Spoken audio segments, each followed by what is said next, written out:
নমস্কার বন্ধুরা, sister tasty কিচেনে আমাদের সবাইকে জানাই স্বাগত। আর আজকের রেসিপি হচ্ছে এই সজনে ডাঁটার ঝাল, মানে সজনে ডাঁটার সর্ষে বাটা। তা সজনে ডাঁটাগুলোকে আমি পাঁচফোড়ন দিয়ে আমি ভেজে রেখেছি। আর এর মধ্যে গুলিয়ে রেখেছি সর্ষে বাটা, লঙ্কা বাটা আর নুন, হলুদ, চিনি সমস্ত সবগুলো দিয়ে রেখে দিয়েছি। এইটা এবারে ফোড়ন দিয়ে দিচ্ছি।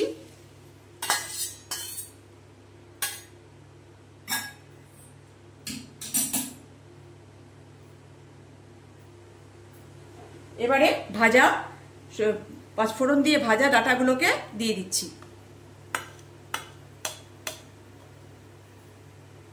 সামান্য রেসিপি বন্ধুরা, আর এই সজনে ডাঁটা খুব উপকারী। কেন কি, যে চৈত্র মাস চলছে, গরমের ব্যাপার, এই এখন তো এই অ্যান্টিপক্স বলে না, সেই রকম সজনে ডাঁটা আর সজনে ডাঁটার ফুল অ্যান্টিপক্সের কাজ করে। তো এইগুলো যত মাত্রায় খাওয়া যায় তত শরীরের পক্ষে ভালো হয়।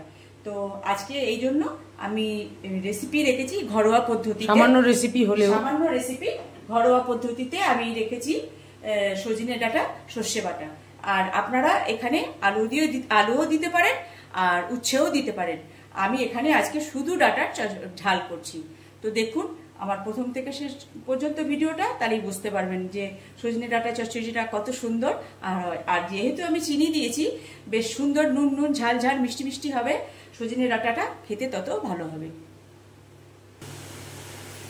বন্ধুরা, আমার ডাঁটার সর্ষে বাটা প্রায় হয়ে এসছে, আর একটু হলেই হয়ে যাবে।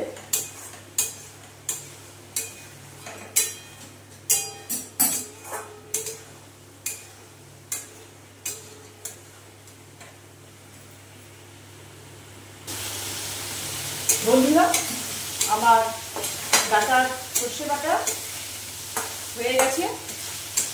এই দেখুন কেমন লাগছে দেখতে। এবার আমি গ্যাস করবো কেটে। বন্ধুরা, এই যে আমার সজনে ডাঁটার সর্ষে বাটা কেমন লাগছে একটু কমেন্টসে জানাবেন। আর সামান্য ঘরোয়া রেসিপি, সবাই বানিয়ে খাবেন একদম সহজ পদ্ধতিতে। প্রথমে ডাঁটাটাকে আর পাঁচফোড়ন দিয়ে ডাঁটাটাকে আমি ভেজে নিয়েছি। তারপরে আমি দিয়ে দিয়েছি সর্ষে বাটা আর লঙ্কা, হলুদ, নুন আর চিনিটা দিয়েছি এই কারণে, সুন্দর ডাঁটাটার সঙ্গে নুন ঝালের সঙ্গে ডাঁটাটাও খেতে সুন্দর মিষ্টি মিষ্টি লাগবে, তার জন্যে। তো এই হলো আমার সজনে ডাঁটার সর্ষে বাটা। কেমন লাগছে একটু কমেন্টসে জানিয়ে দেবেন। আর কে কোথা থেকে বানিয়ে খাচ্ছেন সেটাও একটু কমেন্টসে জানিয়ে দেবেন। এখন রাখছি, পরের ভিডিওতে আবার আপনাদের সঙ্গে দেখা হবে।